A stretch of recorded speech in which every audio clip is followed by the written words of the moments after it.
Keeping discus, breeding discus. That is the title of this video. Now, I want to make it very clear, you can keep discus and have discus breed in a community tank. It happens all the time. But the point of this video is to show you the process I use to put them in the proper environment to trigger spawning. The first thing we do is we put them in color coordinated tanks. So when the discus are close to breeding, we want to get them in groups of proper colors. That's the thing, is we want to first coordinate the colors, get them in a tank together with a group, and then get them to pair up on their own.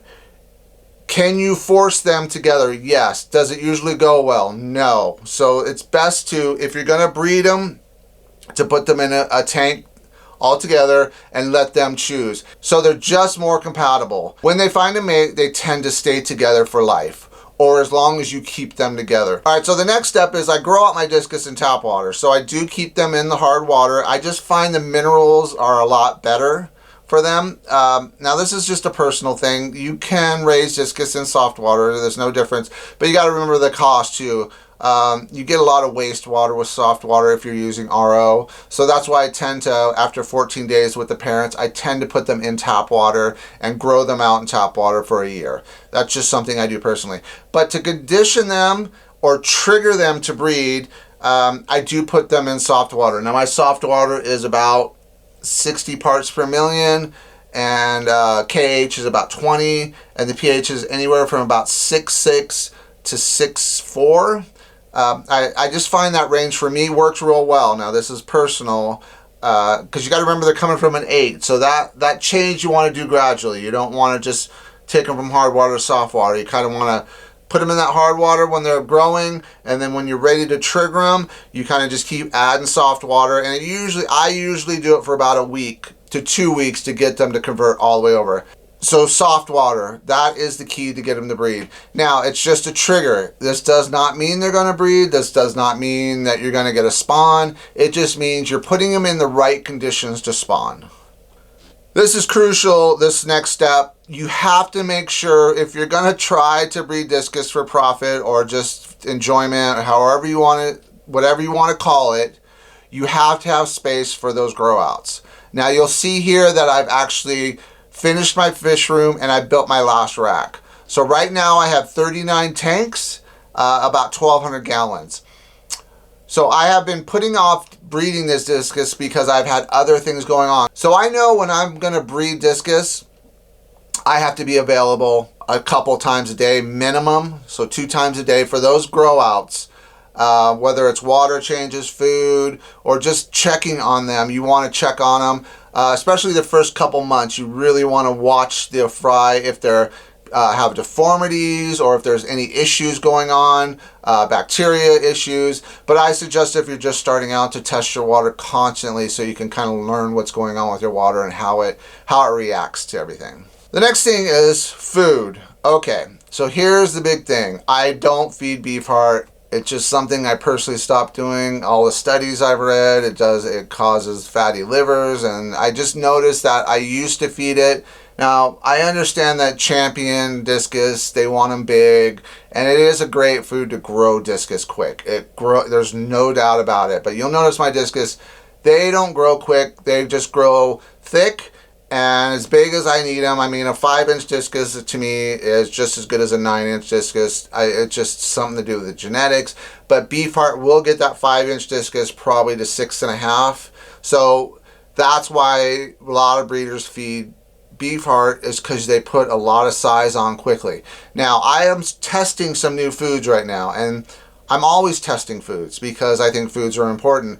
And I don't want to say that, homemade recipes are better than commercial, but to me, I can really understand what I'm putting into that food. And the new food I'm testing so far is amazing. So in a couple months, probably 2 or 3 months, I'll make a video on it, And if you want to follow that recipe, if not, if you want to tweak it, but it's a good base to start from. And that's how I got the recipe, is I just looked at a bunch of different recipes as far as big breeders, and I omitted this, or I added that, or I tried this, or vitamins and garlic and all. So that's something that I will put out. I've tested tuna. I like tuna a lot. But now I'm trying salmon. So the problem with salmon is very oily. Very oily. So you got to feed it a certain way. So that's something in a future video. All right, so water. Water, of course, we talked about in the beginning, and we want to get that soft water. But here's the thing. You can really manipulate water as far as pHs and drop the pH with certain, add tannins. You can cool water. So people are so afraid to put cool water on their discus. And I'm not afraid to throw 60-degree water in an 80-degree tank. Now, I won't do 50% of that, but I will do a 5 to 10% of that. And that instant drop in temperature tends to kick them in. They're kind of like, oh, okay, it's the rainy season or whatever that feels like to them. It just tends to be something, and it works with the Rams. It works with the plecos. Cool water really is awesome. The cooling down process, I think, is big in triggering discus and most fish, especially corridors. If you want to breed corridors, put some cold water in their tank and feed them. So I found freeze-dried tubifex. Now, blackworms, live blackworms are the best, but we're kind of here in the Midwest, and it's hard to get good quality blackworms. When I've seen them, they're usually white and they got little fungus on them, and it's just something I'm just not comfortable throwing in my tank. Now, you guys know that I really watch the weather, right? So if I know there's a storm coming, I will prep my whole room around that storm with cold water changes, good food. And the reason I do that is it's the pressure in the air. So usually on a storm, your barometric pressure will drop, and that drop in pressure, the fish are so attuned to that pressure that literally I have had a storm come through, done the cool water changes, fed the good food, did everything, maybe dropped temperature in the tank, did whatever long term, and my whole room will go off. It'll just start, everything will start spawning, the plecos, everything. All right, so here's the big one. If you're gonna breed fish, you gotta commit, because you're basically, you have fry, and then it's a daily process, right? Well, I don't care what kind of fish it is. Guppies are a little easier, discus are a little harder, but you still have to commit to the water changes. You still have to go into the foods. You still have to do all that stuff, right? Commitment is huge. If you're gonna go for this and do everything that I've said so far, commit, go to it, and just follow through, right? Because you can't, the worst thing you can do is breed and get 200 discus fry, and then you skip a couple days, and now you have issues because you're playing catch up trying to get these discus where they should be, right? Is it a job? 100%. It's a job, right? If you want to go, now, I have people all the time contacting me and say, I bred the discus, now what? I'm thinking, well, now what? The work has just begun. I mean, getting the fry is not easy, but very doable.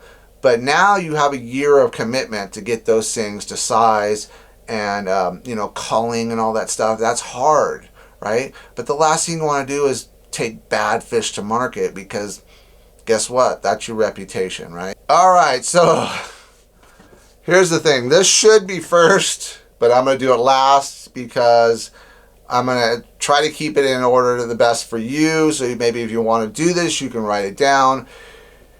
You have to have an outlet for your fish. I've had 1,000 discus fry grow out and then not had really anywhere to take them. Now, I got rid of them because I just kind of lowered the price and got rid of them. But you have to have someone who's going to work with you to sell the discus, hopefully online, because online you can get, nationwide. So you got a broader audience of discus.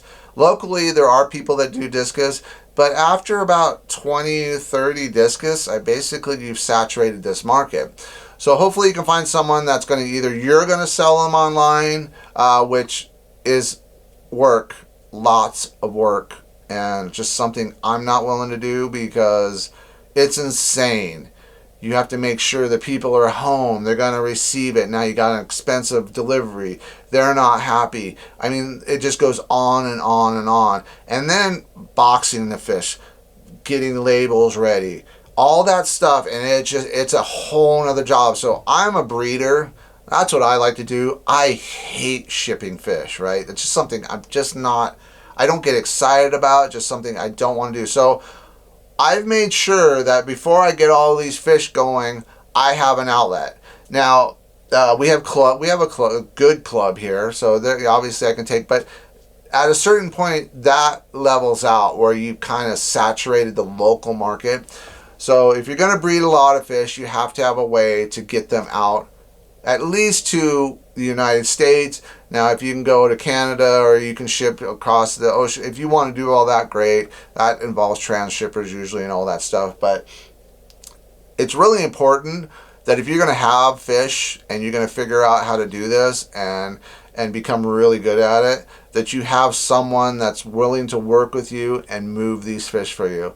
Now, if I had to ship them, I probably wouldn't do it. I would do a small amount just for the locals, and you know, I would do one spawn. Now, the spawns I do have while I was doing the work in my home, getting everything ready, where obviously I have the black rams, I have the gold rams, I spawned the L134s, a single spawn of 25, which is like unheard of in the L number. I have the super red plecos. I have the stir by Corridora. Now these are things that just bred, not really, I mean, yeah, on their own, but you know, I was still maintaining them as far as having good water, good food, and you know, they weren't getting the optimal breeding conditions, but you know, they're still happy in breeding. And I got a lot of fish, so I'll be selling some fish here real soon. All right, guys, I just want to thank you for watching the video to the end, and all my subscribers. You guys are amazing. I'm getting back into it full time. I have everything done. Fish room's ready. I just got to get some lids and some sponge filters and some tanks, and I'll be all set to go. And then the black rams are for sale at thewaterfrontslc.com. So if they're not on the website, just contact them through that, and then he will ship them to you. Okay? Again, thanks, guys. Hey, and if you want to check out how the fish room used to look when we first started, check out this video here. It'll kind of show you where we started and where we are now. Thanks, guys. Take care.